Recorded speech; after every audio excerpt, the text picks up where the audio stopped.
हे सगळं सक्सेस झाल्यानंतर आणि त्यामध्ये जिल्हाधिकाऱ्यांनी पण ते पण स्वतः मुख्य कार्यकारी अधिकारी जिल्हा परिषद सगळ्यांनीच त्याच्यामध्ये लक्ष घालायचं ठरवलेलं आहे.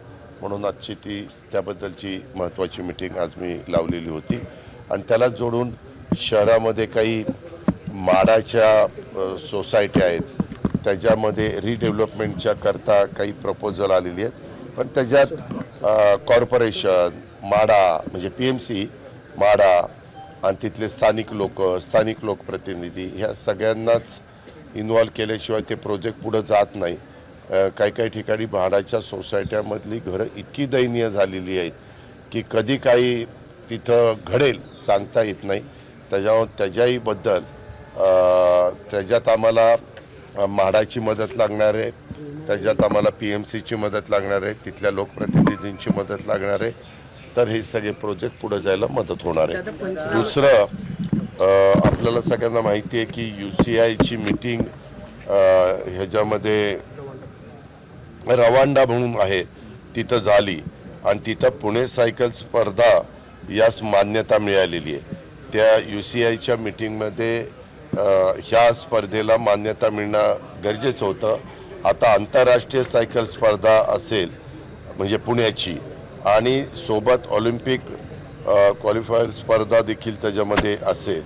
स्टेज 2 अशी देशाची प्रथम स्पर्धा ही असणार आहे आणि त्यामुळं निश्चितपणे पुण्याचा लौकिक हा जगभरामध्ये पोचणार आहे आणि त्याच्यातनं पुण्याच्या परिसरामध्ये पर्यटन वाढायला पण मदत होईल.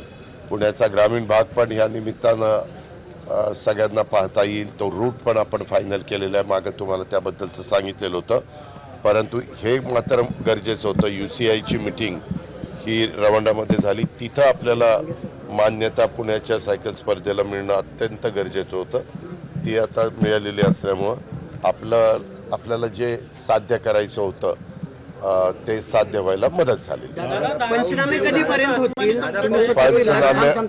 पंचनामे मी काल रात्रीपर्यंत तिकडं फिरत होतो. काल पण पाऊस पडत होता. परवा दिवशी संध्याकाळपर्यंत असुरक्षित ठिकाणी लोक अडकलेले होते. त्यांना सुरक्षित ठिकाणी आणण्याच्या करता आपण मेहनत घेत होतो. त्याला आम्हाला मिलिटरी मदत करत होती, एअरलिफ्टिंगच्या करता हेलिकॉप्टर मदत करत होत्या, NDRFची टीम आपल्याला मदत करत होती. सगळं प्रशासन तिथलं राज्य सरकारचं त्या जिल्ह्याचं हे सगळेजण तिथं कामाला लागलेले आहेत. आणि आता कालपासून आम्ही ज्यांच्या घरात पाणी वगैरे गेलेलं आहे त्यांना तातडीनं 5,000 रुपये घरात पाणी गेलेलं आहे अशात. आता isakal.com आहे देशातील नंबर 1 ची मराठी न्यूज वेबसाईट. प्रत्येक अपडेटसाठी isakal.com ला नक्की भेट द्या.